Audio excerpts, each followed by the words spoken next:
Kani gadega Patisi TV, bat pidang pek yaki kubor baman kasni.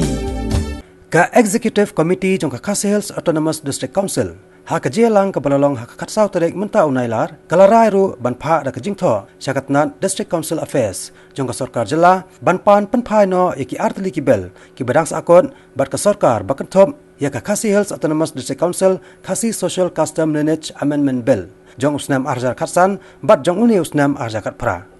Chief Executive Member ka Khadc Hills Autonomous District Council uba his preaching son Shilla ha ka jikaran berkilat pathai kubor hadin balawai ke jelang jong ke isi ulai tho ba ka jingkwa jong ke Khadc ba ka sarkar kan Pynphai no yakini ki bel ka bala Phah ningkong house nam arja katsan namar kidan ki jing bakala namar ka jingbo ya orang bakor ha ka ni ka an bala menjor house nam kat khandai spa khandai pinyo haka bakat kum ka jing sngo jong ka Khadc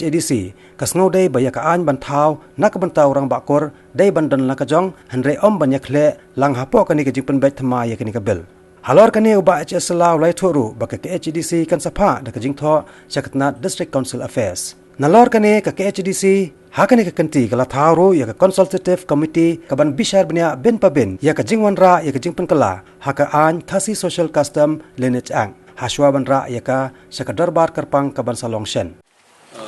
Rai ke bangila sim ke di isi ke bentan ke di ke ba gila rai bangin Pynphai di ke atli bill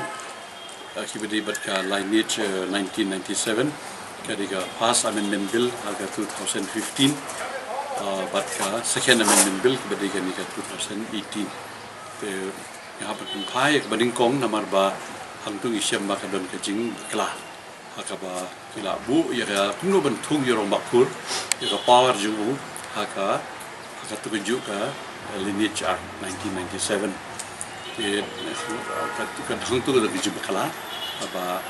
ya bisu ben chori yorong bakur dei kuno bentung yorong bakur ka ega power jungu ke egi jing tri jungu ga de benwan la ka jongka act ya ka ba ka executive committee ka dang kre amta ban thaw ya ka ni ga bill ya bangin apa sega kunra executive order about the liga session tiga ba arpat ha ka bidi bat kani ka second amendment bill ka bangi pass mun kini arjar ka Phah ka artu santrik ni Julai ka dei ka ba namar ba ni insert ya tu section ka mai ka ba ong ba ki can take a see ki ba lock ki ba make a see can do no ya ka Khadc status but ki benefit in re ni khlam weng pat ya ka take a section ka ba nakman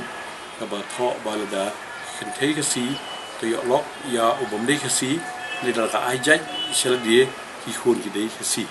to ka tu kanum la shu bandon adien mengila insert yo to clause kaba mai tin ta ki don security ki clause ki bai tengku adi ben pen weng no pat kum ju ru nam ta ka penalty clause ya kaba angtu gibu tangsan haja pada rap ubri ubomdei UST undeu la trikam kum UST kami hak syu memang ada pitri kam ST te kikror filayo kan eu pisi te sanaja te kunta ngila Thoh ngila rai bangin Thoh syu government bahkan Pynphai no ki bill bro atli te halor kani ngila tung consultative committee halor kani ka Lineage Act 1997 bah kin skap ya kani ka jing Thoh jing od jing bubun kalau balami itu ka proposed amendment bill.